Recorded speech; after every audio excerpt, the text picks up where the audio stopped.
আসসালামু আলাইকুম। দেখেন বাড়ি না দোকান কিছু বুঝতেছি না, সম্পূর্ণ ডুবে গেছে।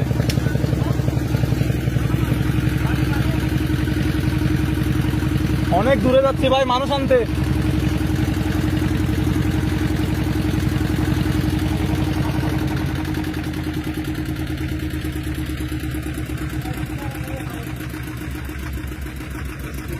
সরকারিভাবে এখনো পর্যন্ত হ্যাঁ বিশুদ্ধ পানিটা খুব দরকার এখানে।